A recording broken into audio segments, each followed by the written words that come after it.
लाल टोपी अब सिर्फ फैशन नहीं बल्कि प्रतिरोध का एक प्रतीक बन गई है। अमेरिका के राष्ट्रपति डोनाल्ड ट्रंप की मशहूर मेगा टोपी के जवाब में डेनमार्क और ग्रीनलैंड में मेक अमेरिका गो अवे लिखी लाल कैप्स लोगों के गुस्से और असहमति की आवाज बन चुकी है। कोपेनहेगन की जमा देने वाली ठंड में हुए प्रदर्शन में सैकड़ों लोग इन टोपियों को पहनकर सड़कों पर उतरे और साफ संदेश दिया कि ग्रीनलैंड कोई सौदे की जमीन नहीं है बल्कि एक जिंदा मुल्क और उसकी पहचान है।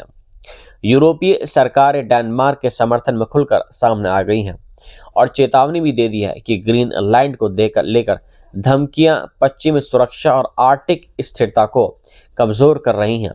लेकिन प्रदर्शनकारियों की भाषा इससे कहीं ज्यादा सीधी है। 76 साल के लॉर्स हरमनसेन ने कहते हैं कि वे ग्रीनलैंड के साथ खड़े हैं और उन्हें अमेरिका के राष्ट्रपति का रवैया बिल्कुल भी पसंद नहीं।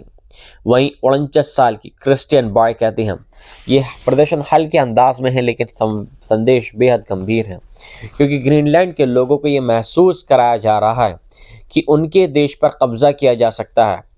इन टोपियों को डिजाइन करने वाले कोपेनहेगन के विंटेज कपड़ों के दुकानदार जेस्पेन रॉबे टानेसन बताते हैं कि पिछले साल तक इन कैप्स की कोई मांग नहीं थी, लेकिन जैसे ही ट्रंप प्रशासन ने ग्रीनलैंड को लेकर अपने बयान तेज किए हैं, अचानक एक ही वीकेंड में सारी टोपी बिक गई और अब उन्हें हजारों की संख्या में नया ऑर्डर देना पड़ा। टॉनसन कहते हैं कि जब अमेरिका एक प्रतिनिधिमंडल ग्रीनलैंड पहुंचा तब उन्हें समझ आया कि ये कोई मजाक या रियलिटी शो नहीं बल्कि असली राजनीति है, और उन्होंने हास्य के जरिए हंसते हुए कहा और एकजुट होने का संदेश देने का फैसला किया कि इन टोपियों का खास वर्जन नो दैट नोक भी है, जो डैनिश वाक्य अब बहुत ही हो गया का शब्दों से एक खेल है और इसमें ग्रीनलैंड की राजधानी नूक को शामिल किया गया है। प्रदर्शन के दौरान लोग डेनमार्क और ग्रीनलैंड के झंडे लहराते दिखे और पोस्टरों पर लिखा था नो मीन्स नो और मेक अमेरिका स्मार्ट अगेन। इसी बीच हालात तब और तनावपूर्ण हो गए हैं जब north American aerospace defence command ने ऐलान किया है कि अमेरिकी सैन्य विमान ग्रीनलैंड के पिटुफिक स्पेस बेस पहुंचेंगे, जिसे पहले थुल एयरफोर्स बेस कहा जाता था। नॉराड ने कहा कि यह तैनाती पहले से तय सैन्य गतिविधियों का एक हिस्सा है और डेनमार्क के साथ की जा रही है, लेकिन जानकार सवाल उठा रहे हैं कि जब अमेरिका पहले से ही रक्षा समझौते के तहत ग्रीनलैंड की सुरक्षा कर सकता है तो फिर उसे उस पर कब्जा करने की ज़रूरत ही क्या है। ग्रीनलैंड एक स्वशासित क्षेत्र है लेकिन डेनमार्क के किंगडम का हिस्सा है और उसकी रणनीतिक अहमियत, उसकी आर्कटिक स्थान, विशाल खनिज संसाधनों। चीन, रूस ग्रीनलैंड चाहते हैं। ट्रंप के इन बयानों के बाद 8 यूरोपीय देशों ने संयुक्त बयान जारी कर अमेरिकी धमकियों की निंदा की और आर्कटिक सुरक्षा के प्रति अपनी प्रतिबद्धता दोहराई। इसके जवाब में डेनमार्क ने भी ग्रीनलैंड में सैनिकों की संख्या बढ़ाने का फैसला किया है। मीडिया रिपोर्ट्स के मुताबिक करीब 100 सैनिक नुक भेज चुके हैं और इतने ही कैंगरलुस को भेजे जा रहे हैं। ये सैनिक आर्कटिक एंडोरेंस नाम की सैन्य एक्सरसाइज में हिस्सा लेंगे, जिसे ट्रंप के बयानों के बाद तेज कर दिया गया है।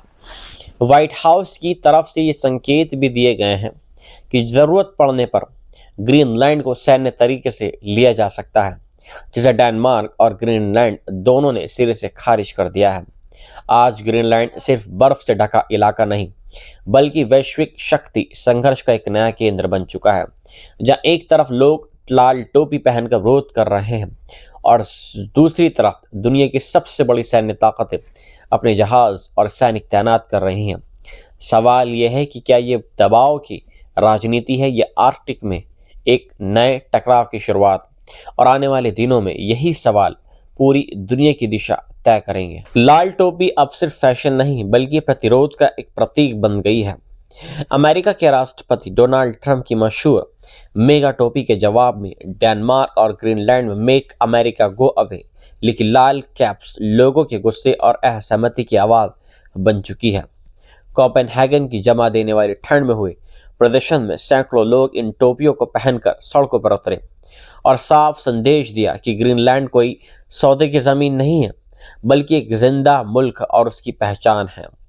यूरोपीय सरकारें डेनमार्क के समर्थन में खुलकर सामने आ गई हैं और चेतावनी भी दे दी है कि ग्रीनलैंड को लेकर धमकियां पश्चिमी सुरक्षा और आर्कटिक स्थिरता को कमजोर कर रही हैं। लेकिन प्रदर्शनकारियों की भाषा इससे कहीं ज्यादा सीधी है। 76 साल के लॉर्स हरमनसेन ने कहते हैं कि वे ग्रीनलैंड के साथ खड़े हैं और उन्हें अमेरिका के राष्ट्रपति का रवैया बिल्कुल भी पसंद नहीं। वहीं 49 साल की क्रिस्टियन बॉय कहती हैं, यह प्रदर्शन हल्के अंदाज में है लेकिन संदेश बेहद गंभीर है, क्योंकि ग्रीनलैंड के लोगों को यह महसूस कराया जा रहा है कि उनके देश पर कब्जा किया जा सकता है। इन टोपियों को डिजाइन करने वाले कोपेनहेगन के विंटेज कपड़ों के दुकानदार जेस्पेन रॉबे टानेसन बताते हैं कि पिछले साल तक इन कैप्स की कोई मांग नहीं थी, लेकिन जैसे ही ट्रंप प्रशासन ने ग्रीनलैंड को लेकर अपने बयान तेज किए हैं, अचानक एक ही वीकेंड में सारी टोपी बिक गई और अब उन्हें हजारों की संख्या में नया ऑर्डर देना पड़ा।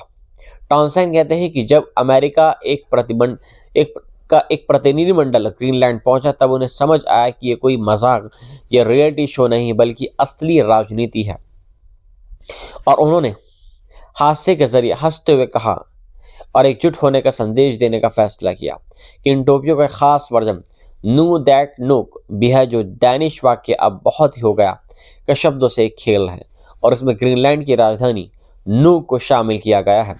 प्रदर्शन के दौरान लोग डेनमार्क और ग्रीनलैंड के झंडे लहराते दिखे और पोस्टरों पर लिखा था नो मीन्स नो और मेक अमेरिका स्मार्ट अगेन।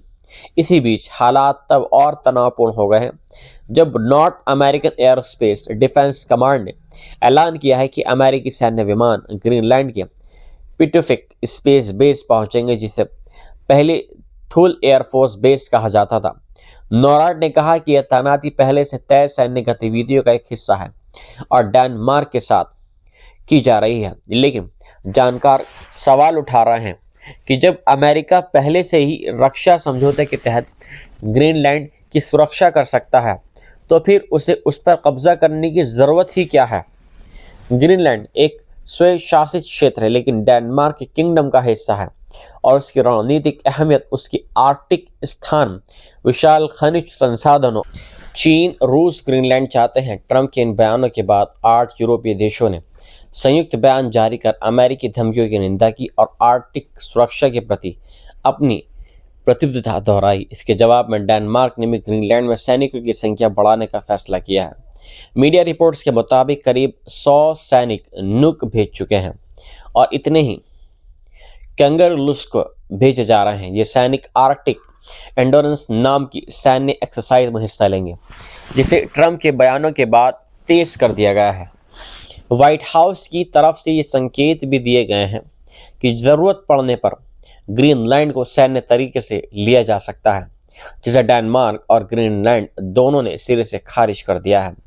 आज ग्रीनलैंड सिर्फ बर्फ से ढका इलाका नहीं बल्कि वैश्विक शक्ति संघर्ष का एक नया केंद्र बन चुका है, जहां एक तरफ लोग लाल टोपी पहनकर विरोध कर रहे हैं और दूसरी तरफ दुनिया की सबसे बड़ी सैन्य ताकतें अपने जहाज और सैनिक तैनात कर रही हैं। सवाल यह है कि क्या ये दबाव की राजनीति है या आर्कटिक में एक नए टकराव की शुरुआत, और आने वाले दिनों में यही सवाल पूरी दुनिया की दिशा तय करेंगे।